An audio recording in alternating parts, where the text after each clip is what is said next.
أعوذ بالله من الشيطان الرجيم بسم الله الرحمن الرحیم۔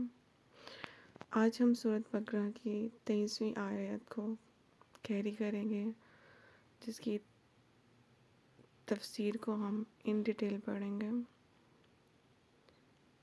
وَإِن كُنتُمْ فِي رَيْبٍ مِّمَّا نَزَّلْنَا عَلَىٰ عَبْدِنَا فَأْتُوا بِسُورَةٍ مِّن مِّثْلِهِ وَادْعُوا شُهَدَاءَكُم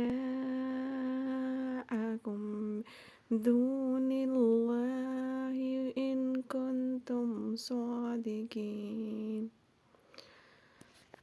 عام آگ انسانی جسم اور پتھروں سے بجھ جاتی ہے، یہ مدھم ہو جاتی ہے، مگر جہنم کی آگ کی حرکت اس قدر ہے کہ انسان اور پتھر اس کا ایندھن بن کر اسے مزید بھڑکائیں گے۔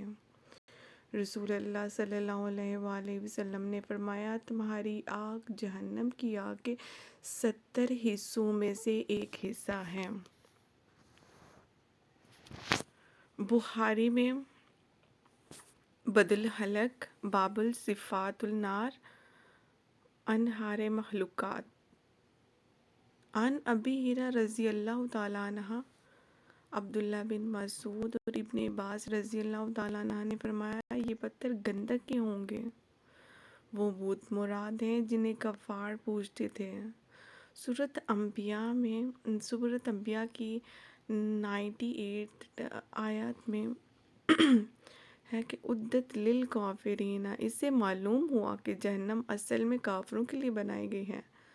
کوئی مومن اس میں جائے گا تو وہ کفر کے کسی کام کے ارتکاب کی وجہ سے ہی جائے گا، اگرچہ وہ اس میں ہمیشہ نہیں رہے گا۔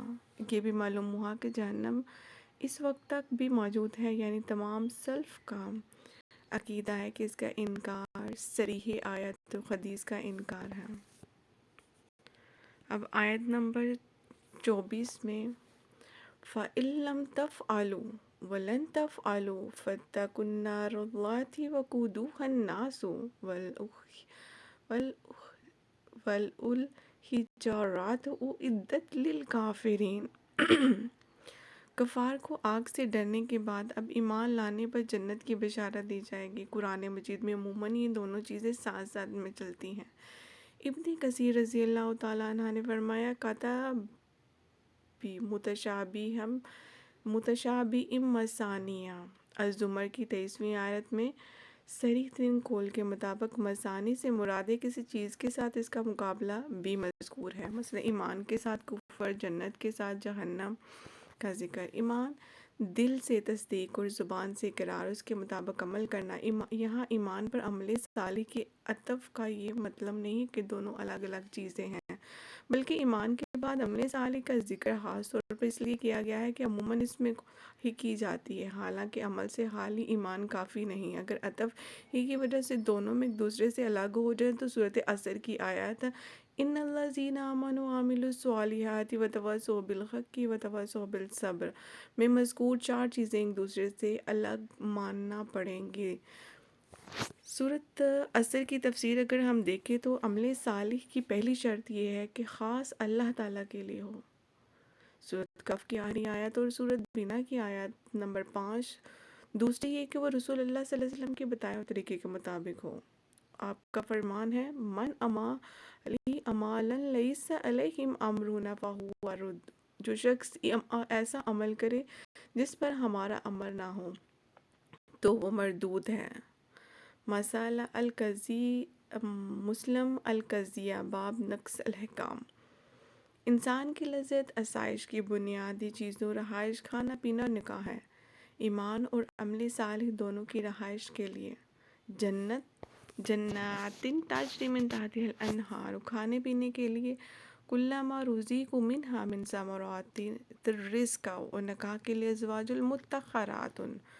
پھر یہ نعمتیں حاصل ہونے کے ساتھ اگر ان کے زوال کا خوف ہو تو لذت ملک ہو جاتا ہے۔ اللہ تعالیٰ نے اس خوف کو یہ کہہ کر دور کر دیا، ہم فیہا خالدون۔ جنت کی نہروں کی تفسیر اگر دیکھیں تو سورۃ محمد کی آیت نمبر 15 میں متخرات باب تفصیل سے اسم مفعول ہے، یہ ایک حرف کے اضافے کی وجہ سے نہایت پاک صاف ترجمہ کیا گیا، یعنی وہ ہر قسم کی ظاہری آسائشوں مثلاً پیشاب، پہانا، تھوک، ہیز وغیرہ سے یا باطنی آسائشوں مثلا جھوٹ، حسد، کینہ وغیرہ سے پاک ہوں گی۔